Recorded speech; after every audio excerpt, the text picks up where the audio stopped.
하나님 말씀 요한계시록 14장 14절부터 20절입니다. 함께 봉독합니다.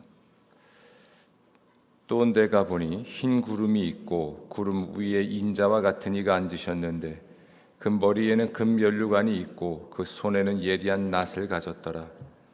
또 다른 천사가 성전으로부터 나와 구름 위에 앉은 이를 향하여 큰 음성으로 외쳐 이르되 당신의 낫을 휘둘러 거두소서. 땅의 곡식이 다 익어 거둘 때가 이르렀음이니이다 하니 구름 위에 앉으신 이가 낫을 땅에 휘두르매 땅의 곡식이 거두어지니라. 또 다른 천사가 하늘에 있는 성전에서 나오는데 역시 예리한 낫을 가졌더라. 또 불을 다스리는 다른 천사가 제단으로부터 나와 예리한 낫 가진 자를 향하여 큰 음성으로 불러 이르되 내 예리한 낫을 휘둘러 땅의 포도송이를 거두라. 그 포도가 익었느니라 하더라. 천사가 낫을 땅에 휘둘러 땅의 포도를 거두어 하나님의 진노의 큰 포도주 틀에 던지매 성 밖에서 그 틀이 밟히니 틀에서 피가 나서 말 굴레까지 닿았고 1600 스타디온에 퍼졌더라. 아멘.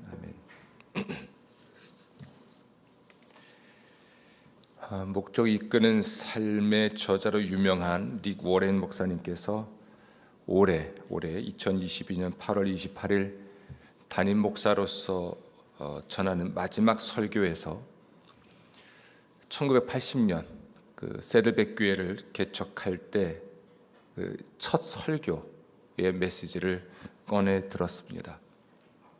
그러니까 저희 교회하고 창립연도가 같아요. 리고렌 목사님의 첫 설교입니다. 이 교회에서 우리가 고수하는 가치 중 하나인 목적이 있는 가치는 끝을 염두에 두고 시작하는 것이다. 어떤 프로젝트를 시작하든 끝을 염두에 두고 시작하라.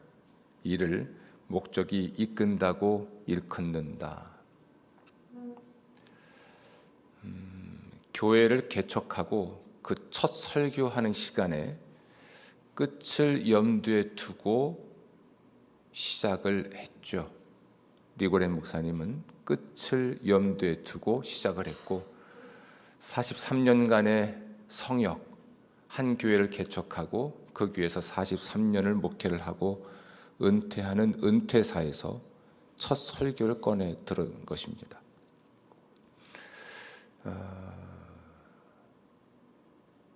세드백 교회 이야기는 목적이 이끄는 삶으로, 목적이 이끄는 교회로, 목적이 이끄는 양육으로 전 세계의 교회에 영향을 주었습니다. 제게 인상 깊었던 건 끝을 염두에 두고 시작하라라는 말입니다. 그러면서 그는 여러분은 이미 여러분의 목적을 알았고 우리가 어떤 교회가 될 것인지 처음부터 알고 있었습니다. 그러니까 시작할 때 어떤 교회가 될 것인지를 알고 시작한 것이고 또 어떤 그리스도인이 될 것인지를 알고 시작한 것이죠. 그리고 그 목적에 이끌려서 세데백 교회와 성도들은 살았고 사역했고 모였고 헌신했습니다. 끝을 염두에 둔 사람들, 끝을 염두에 둔 교회는 오늘, 현재, 여기를 소중히 여깁니다. 끝을 염두에 두고 시작하라라는 말이 인상적인데요. 이와 유사한 표현이 하나 있습니다. 참 다양하게 사용되는 말이기도 하지만 오늘 끝을 염두에 두고 시작하는 이야기에 적합한 듯해서 소개합니다. 메멘토 모리. 이 라틴어는 자기의 죽음을 기억하라라는 말입니다. 전쟁에서 승리한 장수가 본성에 들어와 개선 행진을 할 때 군중들이 승리한 장군을 향해서 하는 말입니다. 당신도 죽을 수 있다는 것을 염두에 두십시오. 이번 전쟁은 이겼지만 다음에는 패전할 수도 있다는 것을 염두에 두십시오. 다소 좀 유쾌하지 않은 장면에서 나온 것이기도 하지만 죽음을 기억하라. 너의 죽음을 기억하라. 네가 죽을 수 있다는 사실을 기억하라. 네가 죽을 것을 기억하라. 이런 의미의 말을 듣게 된 장수는 어떻게 전쟁을 할까요? 메멘토 모리, 너의 죽음을 기억하라 라는 이 말은 끝이 있으니 끝을 염두에 두고 살아라 라는 말이기도 합니다. 그렇죠? 메멘토 모리. 사람이 자신의 죽음, 그것을 코앞에 두기 전까지는 깊이 생각하지 않습니다. 지난 5월 저는 죽을 수 있다는 현실을 앞에 섰고, 그러면 몇 년이 남았는지를 계산을 해봤고, 그것을 염두에 두고 제 인생 계획을 수정해야만 했습니다. 120세까지 살려던 야망을 버리고 길면 3년, 짧으면 6개월 등등을 생각하면서 인생 계획을 수정해야만 했죠. 생각보다 그 끝이 가까이 왔다고 느껴질 때, 또 알게 됐을 때, 그 끝을 염두에 둔 사람에게 하루, 그리고 현재는, 그리고 여기라고 하는 곳은 소중하죠.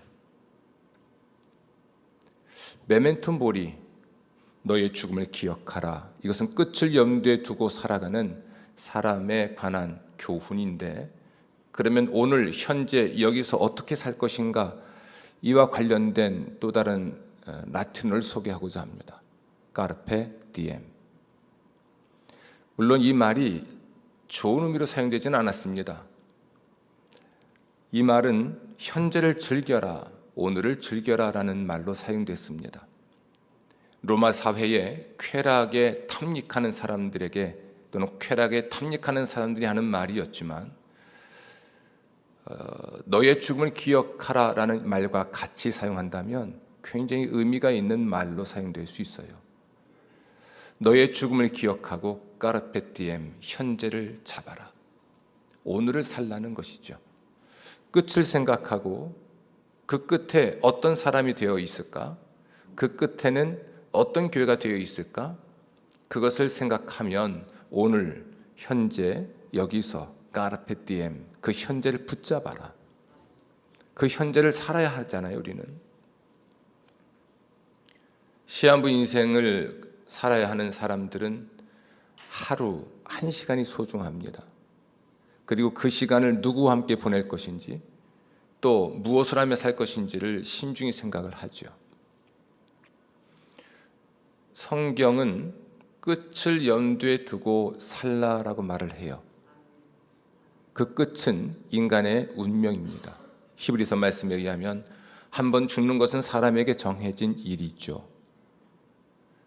죽는다는 것만이 현실이라면 우리는 까르페 디엠 하면서 쾌락에 빠져들었던 로마 사람들처럼 살 것입니다.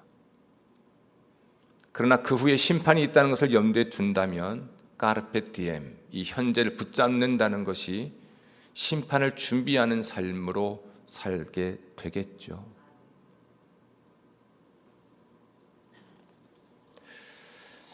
예수님은 끝을 염두에 두고 살아야 한다는 것을 자주, 그리고 궁극적으로도 말씀을 하십니다. 예수님은 자신의 재림을 말씀하셨기 때문에 예수님이 세상에 다시 오시는 그때가 세상의 종말입니다. 예수님이 세상에 다시 오시면 두 가지 일이 있는데, 하나는 구원하시는 일이고 하나는 심판하시는 일이에요. 그러므로 그 끝을 염두에 두고 오늘, 현재, 여기서 어떻게 살고 어떤 사람이 될 것인지를 선택하라, 결정하라, 우리 주님 말씀하시죠. 이것을 가장 잘 표현해 주는 것이 추수 이미지입니다. 추수라고 하는 것은 본래 끝이죠. 여러분, 농부가 봄에 씨를 뿌릴 때 끝을 염두에 두고 시작합니다. 그렇죠. 씨를 뿌릴 때는 끝을 염두에 두고 시작하는 거예요. 그리고 그 끝을 염두에 두고 여름철의 더위를 견뎌냅니다. 땀을 흘리고 눈물을 흘리고 힘든 시간을 보내는 이유는 끝을 염두에 두었기 때문에 그렇습니다. 그 끝에 거두어 드릴 곡식을 인한 희망을 가지고 씨를 뿌리고 여름날의 더위를 견뎌내는 거죠. 이 추수 이미지는 그러므로 끝을 염두에 두고 살아가야 되는 우리 그리스도인들에게는 매우 적절한 비유로 보입니다. 사도 요한은 세상 끝날에 있을 일들에 대한 예언을 하나님께로부터 받았습니다. 그리고 그때 있을 일들을 환상으로 보았죠. 그런데 그 세상 끝날에 있을 위대한 사건들, 그것이 두 가지 추수로 마무리가 되는 환상을 보았습니다. 하나는 곡식 추수고 하나는 포도 추수입니다. 본래 추수는 끝을 예고하지만 성경의 추수 이미지는 끝이 아니라 사실은 새로운 시작을 염두에 둔 끝이었습니다. 오늘 저는 요한계시록 14장 요한계시록 14장 말씀을 토대로 이 마지막 추수를 염두에 두고 살아가는, 그러니까 하나님의 심판과 구원을 염두에 두고 살아가는 삶에 관한 말씀을 나누고자 합니다.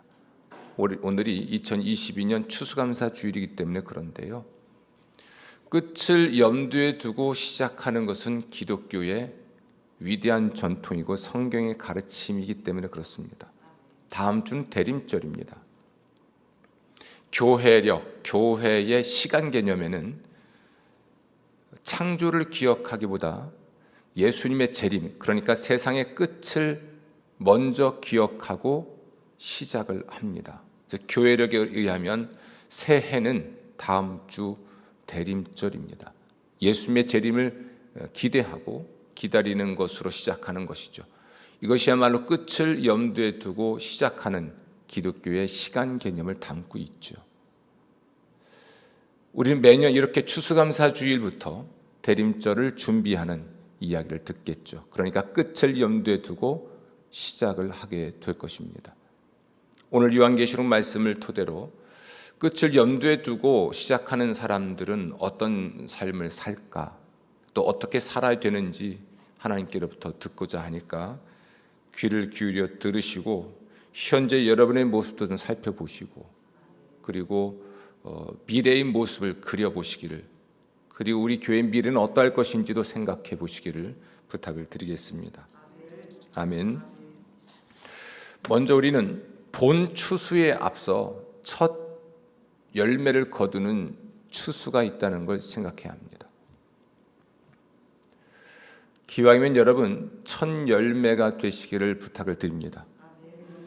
첫 열매 추수는 어떤 의미가 있을까요? 성경에서 이 첫 열매는 무엇을 의미하는 것일까?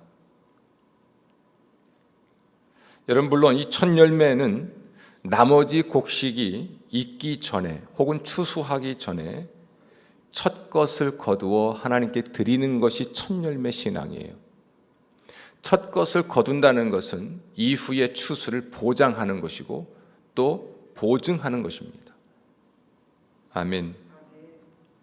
어떤 사람도 첫 열매를 거두는 것이 혹은 첫 수확이 본 추수, 본 수확을 예고하거나 보증하거나 보장하는 것이라고 생각하지 않는 사람은 없을 것입니다.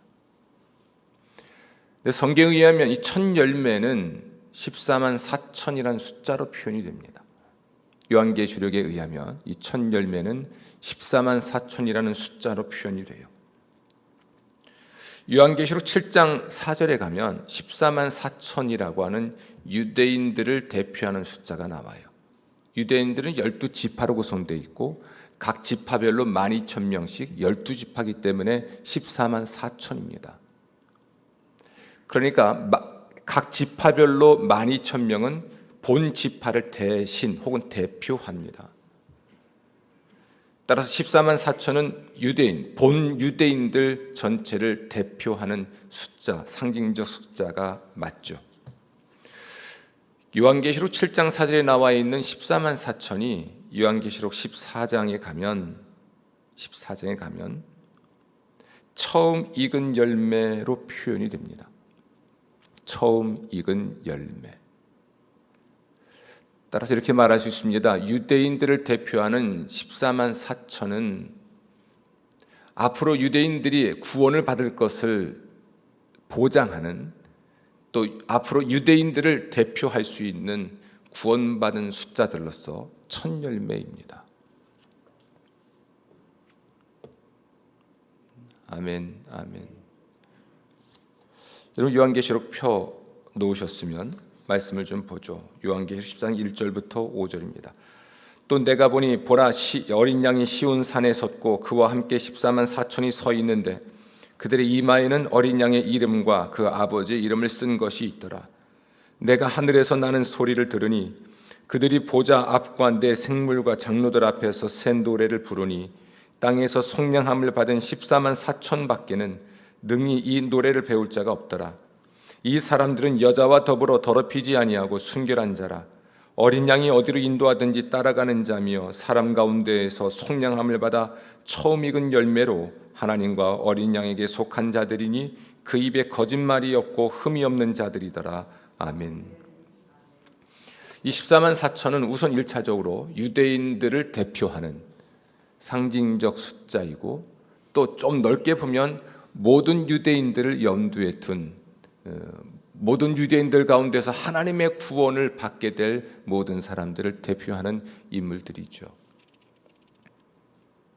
우리가 주목할 건 그 사람들이 유대인들 중에서 예수를 주와 그리스도로 먼저 믿은 사람들이라는 것입니다. 우리는 첫이라는 단어에 방점을 찍어야 돼요. 먼저 믿은 사람들, 처음 믿은 사람들. 이렇게 사용하면 무리가 갈까요? 먼저 헌신하는 사람들, 먼저 기도하는 사람들, 먼저 순종한 사람들. 유대인들을 대표하는 상징적 숫자인 14만 4천이라는 숫자는 유대인들의 구원에 대한 보장과 보증으로서의 상징성도 있지만, 실제적으로 역사 속에서 실제적으로 그 누구보다도 먼저 예수를 주와 그리스도로 믿게 될 사람들입니다. 그 믿음 때문에 결국은 순교하게 되는 사람들이죠. 그 첫 사람이 된다는 것, 첫 사람이 된다는 것, 첫 열매라는 말 대신에 첫 사람이 된다는 것, 첫 번째 사람. 우리가 신앙생활을 해나가면서 그 첫 번째 사람이 된다는 것은 굉장히 중요해요. 어떤 분은 그걸 표현하기를 마중물이란 말로도 씁니다. 교회가 큰 프로젝트가 있을 때 마중물처럼 첫 헌금을 하는 사람이 있습니다. 저희 교회에 파이프 오르간을 놓는 헌금을 처음 하신 분은 저희 교회 성도가 아닙니다. 제가 파이프 오르간을 놓을지 안 놓을지 말한 적도 없어요. 놓게 되겠지만 언젠가는. 우리 교인들이 한 게 아니라 외부에 있는 목회자가 먼저 했죠. 그런 것들입니다. 씨앗, 무엇인가를 열매를 맺는 일에 있어서 첫 번째 뿌려진 씨앗, 그 첫 씨앗, 그 시드머니라고 하죠. 시드머니, 종잣돈, 마중물, 첫 시드, 이런 역할을 하는 사람들이 있습니다. 아멘. 그 첫 열매 신앙이라는 건 그런 겁니다. 처음 사람이 되라. 순종과 헌신과 희생과 또는 교회 부흥과 하나님의 영광을 위한 일에 있어서 첫 걸음을 떼는 사람, 마중물이 되어주는 사람, 그 씨앗, 시드가 되어주는 사람. 아멘. 그런 사람이 되는 건 특별한 축복이에요. 하지만 그런 사람들은 외롭습니다. 그러한 사람들은 고난을 겪습니다. 무엇이든 시작하는 사람이 힘든 거예요. 아무도 가지 않은 길을 가는, 처음 가는 사람들이 힘든 겁니다. 쇠빙선, 얼음을 깨고 길을 내는 역할을 하는 사람들, 그 배, 이게 저항이 가장 크죠. 개혁의 깃발을 드는 사람들, 그 사람들이 가장 외롭고 처절하게 고통스럽고 저항, 반대에 부딪히고, 그리고 그들은 어쩌면 빛을 보지 못한 채 세상을 떠날 수 있지만 그가 냈던 길을 따라 후배와 후손들이 걸으면서 그 혜택을 누리고 그것이 발달하고 이렇게 인류 문명은 발달해 왔습니다. 역사도 그렇게 발전해 왔고요. 교회도 마찬가지예요. 아멘.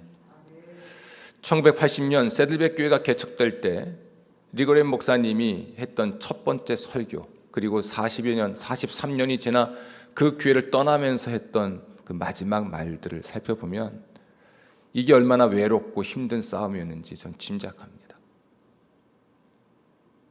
여러분들은 첫 열매가 되길 바라요. 요한계시록 14장에 나와 있는 이 14만 4천과 관련된 말씀 중에서 요한계시록 5장 9절과 병행을 이루는 말씀이 있습니다. 그것은 사람 가운데에서 속량함을 받아 처음 익은 열매로 하나님과 어린 양에게 속한 자들이란 말인데요, 사람 가운데서 속량함을 받아라는 이 말, 이것이 요한계시록 5장 9절에 나옵니다. 일찍이 죽임을 당하사 각 족속과 방언과 백성과 나라 가운데서 사람들을 피로 사서 하나님께 드리고 할 때 피로 사서, 피로 샀다, 이게 속량입니다. 이 14만 4천이라는 숫자 외에 유대인이 아닌 이방인 중에서 대표적으로 구원받게 될 사람들, 그들 또한 첫 열매로 등장한다는 이야기예요. 유대인 중에서이든 아니면 이방인 중에서이든 첫 열매로 등장하는 사람들, 그들은 요한계시록에서 순교자로 기록이 됩니다. 그러나 그들이 모세의 노래 혹은 어린 양의 노래를 부르며 하나님을 찬양하는 광경을 보면 그들이 비록 큰 환난 혹은 고난을 통과해서 그럼에도 신앙을 지키고 그래서 순교할 수밖에 없었지만 영광스러운 주님의 보좌 앞에 서서 찬양하는 광경을 보면 그 감동이 파도처럼 밀려오죠. 그러니까 그 마지막 끝을 염두에 둔다 할 때 그런 14만 4천으로 표현된 그 첫 열매와 같은 사람들의 세상살이의 끝은 비참할 수 있어요.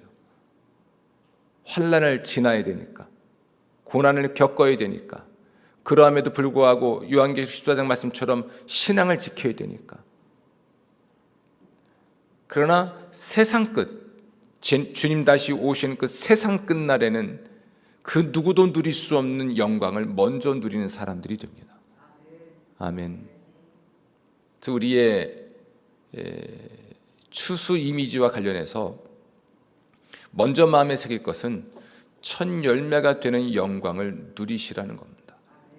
열매라는 표현보다는 첫이라는 그 first라고 하는 개념이 훨씬 더 우리가 깊이 생각해야 될 부분이에요. 그 첫 번째 사랑. 우리 교회가 1980년도에 개척이 됐죠. 그 시작할 때 끝을 염두에 뒀던 분은 돌아가셨습니다. 그 당시 개척을 하셨던 목사님은 저희 교회에서 오랫동안 목회하시지 못했습니다. 가장 중요한 건 개척하신 분이 끝까지 목회하시다가 세상을 떠나는 것이고 그의 후계자가 이 교회를 세울 때 하나님께 받았던 하나님의 비전, 이걸 목적이라고 할 수 있겠죠. 그 끝을 이룰 수 있도록 그 교회에서 목회를 하고 그리고 은퇴를 하고 하는 일들이 반복돼야 한다는 것입니다. 개척은 해놓고 다른 이유로 떠나버리고 하는 이런 모습보다는 이 교회가 세워질 때, 시작할 때 있었던 하나님께 받은 비전이 있잖아요. 시작할 때 하나님이 주셨던 그 비전, 그 목적, 그 끝, 그것을 가슴에 품고 43년을 목회하고 은퇴하셨던 리고렌 목사님처럼 하나님이 우리 함께하는 교회에 주셨던 그 비전, 그 목적, 그 끝을 염두에 두고 그것을 그러한 모습이 되기 위해서, 그러한 교회가 되기 위해서, 그러한 교회에서 성도들이 하나님의 예비하신 복을 받게 하기 위해서 그저 헌신하고 목회하는 그러한 모습이 가장 좋은 모습인 것이죠. 그 전망을 우리는 다 잊어버리고 있는지도 몰라요.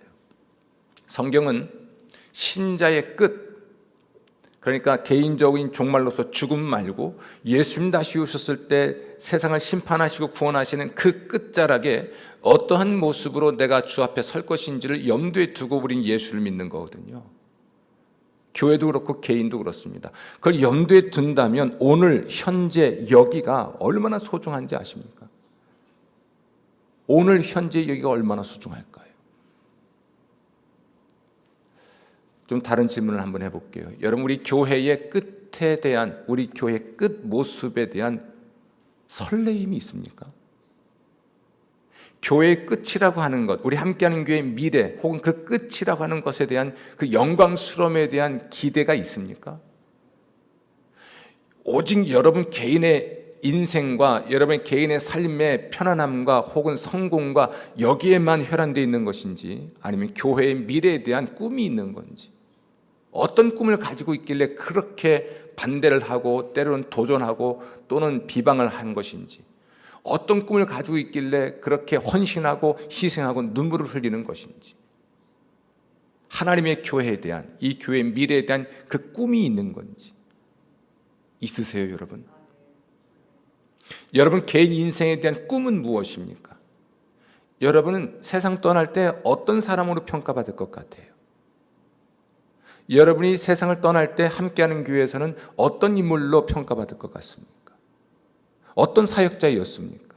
어떤 그리스도인이었습니까? 저는 요즘 그것이 두려워요. 내가 이 교회에서 은퇴를 하든 정말 중간에 폐암으로 죽게 되든 그 끝에 사람들은 나를 어떻게 평가할까? 두렵습니다. 감사한 것도 많이 있지만 후회는 없습니다. 저는 후회 없습니다. 지금 제가 세상을 떠나도 아쉬울 건 없습니다. 그러나 가장 두려운 건 내가 아쉬운지 아쉽지 않은지가 중요한 게 아니고 하나님은 어떻게 평가하실까가 두려운 거예요. 사람 비위 맞춘 적 없습니다. 사람 앞에 비굴하게 양보한 적도 없습니다. 단지 속도나 강도를 조절할 뿐이었지 해야 할 일은 해야만 했고 해왔죠.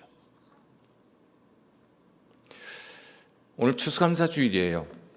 2022년을 살아온 삶에 대한 돌아봄도 있고, 그리고 여러분의 인생의 끝을 내다보는 그런 기대도 있는 날이거든요.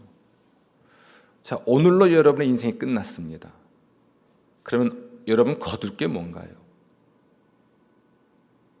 하나님은 여러분을 어떻게 평가하시고 어떻게 대하실까? 이 첫 열매라고 하는 것을 깊이 생각하십시오. 그래야 본 수확, 본 추수를 우리는 준비할 수도 있습니다. 기왕인 여러분, 무엇이든 먼저 하십시오.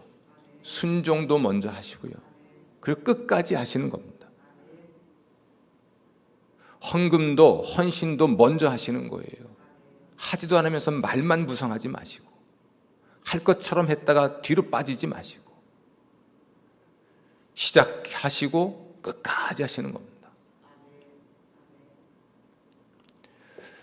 11월 18일이 제가 저에게 부임한 지 19년 되는 해죠. 날이죠.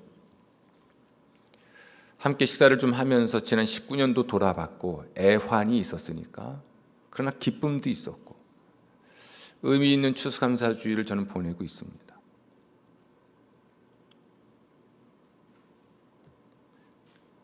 그 세월 동안에 무엇이든 먼저 한 분들이 계세요.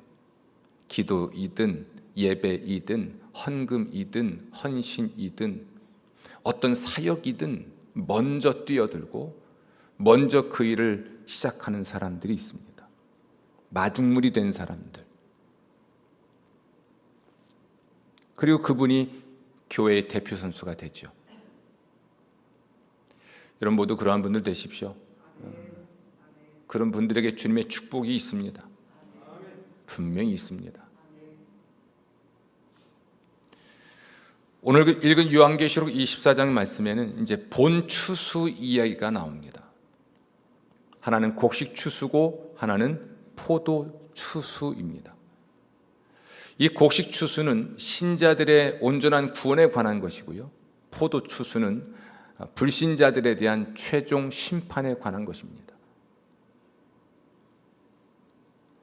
그런데 한 가지 우리가 생각해 봐야 될 게 있어요.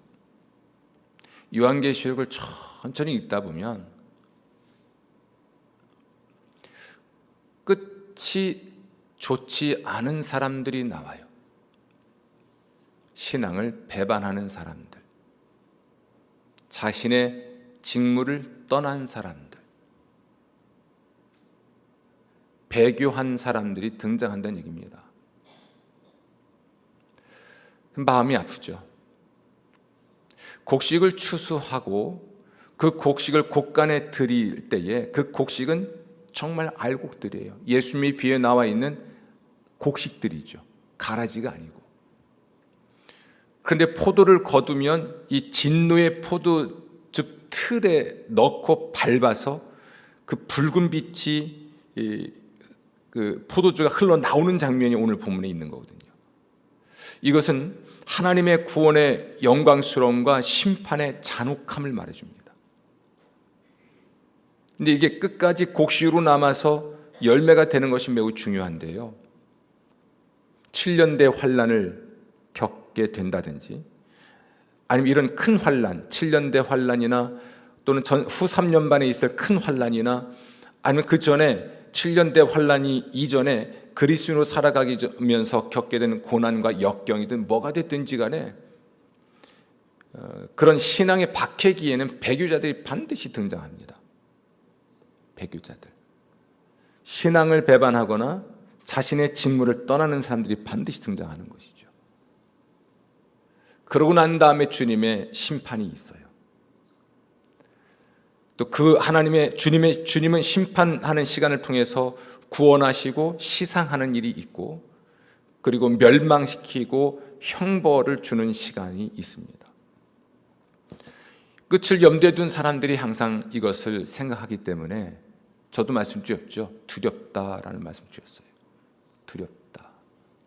나는 후회가 없고 최선을 다했다고 말을 할지 몰라도 과연 하나님 앞에서 하나님 나를 어떻게 평가하실지가 두려운 겁니다.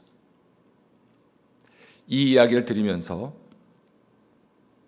제가 두 번째 드린 권면이죠. 첫 번째는 첫 열매가 되라. 그 첫 사람이 되라 라는 말씀이었고, 두 번째는 곡식이 된 것을 감사하십시오. 하나님의 최종 구원의 시간에 온전히 구원을 받아 주와 함께 영원히 있게 될 것, 그리고 우리가 이 땅에서 흘린 눈물의 양만큼, 흘린 땀의 양만큼, 흘린 피의 양만큼 그 이상으로 보상하시고 축복하시는 하나님의 축복을 받을 사람이 된 것을 감사하십시오. 감사를 잃으면 안 돼요. 감사. 가을철, 가을거지를 끝내고 나서 농사를 잘못 지었든 아니면 자연재해 때문에 거두는 게 적었든 간에 제일 먼저 해야 될 일은 감사일 거예요. 이만큼이라도 거둘 수 있었던 것에 대한 감사. 그렇죠? 곡식을 거두어서 집 안으로 들여올 때 그 뿌듯함이 얼마나 큰지요. 그렇죠? 뿌듯합니다. 월급 받는 사람들은 월급 받는 날이 제일 좋다면서요. 흘린 땀에 대한 보상으로 여겨지니까. 입이 이만큼 나온 불만으로 가득 찬 사람들은 월급 봉투 보고 늘 불만이 많답니다. 내가 죽도록 일했는데 요거밖에 안 준다고? 아니에요. 그만큼 일하신 겁니다. 감사하십시오. 예수님 다시 오시면 최종 구원이라고 하는데요, 우리를 최종으로 그리고 온전하게 구원하실 것입니다. 곡식을 베어서 곡간으로 드릴 때 그 곡식이 되는 영광, 이건 주의 은혜로만 가능합니다. 신앙을 배반하거나 나의 직무를 떠날 수 있는 수십 많은 유혹과 시험이 있지만 그 와중에도 견뎌낸 것이잖아요. 그러니까 곡식으로서 곡간에 들어가는 사람이 되었으니 그럴 수 있는 힘을 주셨고 견딜 수 있는 힘, 해낼 수 있는 힘, 헤쳐나갈 수 있는 지혜, 용기, 이렇게 눈동자처럼 살피시고 보호하셔서 내가 마침내 주님의 최종 심판대 앞에서 구원받는 자가 되는 것에 대한 감사가 가득하기를 주의 이름으로 축원합니다. 아멘. 아멘. 처음 사람, 처음 열매가 될 뿐 아니라 하나님의 구원함을 받았고 받고 있고 받을 것에 대한 감사로 가득하기를 주의 이름으로 축원합니다. 일단 오늘 여러분 살아계신 거 보니까 오늘은 사실 것 같아요. 내일 또 살아있을 거란 보장은 없지만 여러분 밤새 안녕이에요. 밤새 안녕. 아주 가까운 지인이 새벽녘에 심정지가 와서 세상을 떠났습니다. 밤에는 안녕하고 잤는데 새벽에 심정지가 와서 세상을 떠났어요. 내일이 보장돼요? 올해는 제가 참 특별한 한 해를 보내는 것 같아요. 저도 그랬습니다만 심정지가 와서 세상을 떠나는 피부치들을 보면서 삶이 이게 뭐야? 테스 형, 인생이 왜 이래? 묻고 싶은 심정이죠. 잘자, 안녕, 그리고 아침에 심정지, 그리고 세상을 떠났어요. 그 인생이 이해가 되십니까? 그래서 우리는 보고 살고 경험하고 살고 있는 거예요. 그런 현실 속에서 하나님이 내가 이 인생을 살아갈 수 있도록 늘 돕고 계시고 함께 하신다는 것에 대한 감사. 그러니까 오늘 살아있고 오늘은 살 것이니까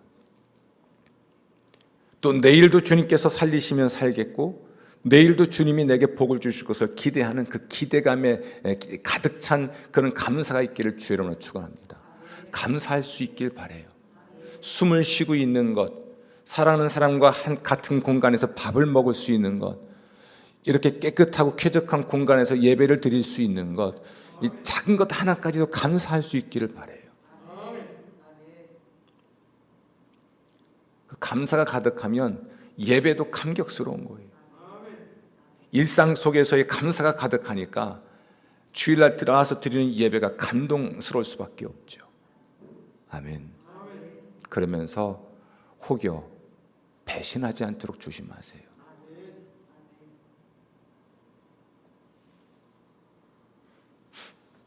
누군가가 웃으면서 그 얘기 하더라고요. 배신자.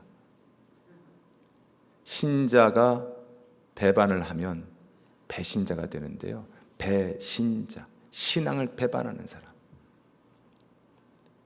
그런데 여러분, 그 이름을 가진 청년이 한 명 있었습니다. 동대전교회에서 부목으로 있을 때 여자 청년 이름이 배신자예요.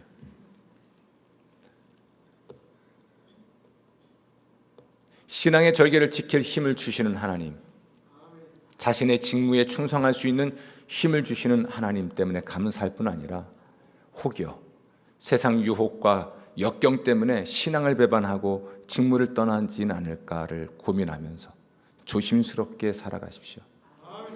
하나님이 은혜를 더해 주시는 줄로 믿습니다. 아멘. 아멘. 끝을 염두에 두고 시작하는 것, 이것이 기독교의 시간 개념입니다. 오늘도 끝을 염두에 두고, 일단 추수감사주일이니까 끝을 내시고 또 다른 끝을 염두에 두고 새롭게 시작하십시오.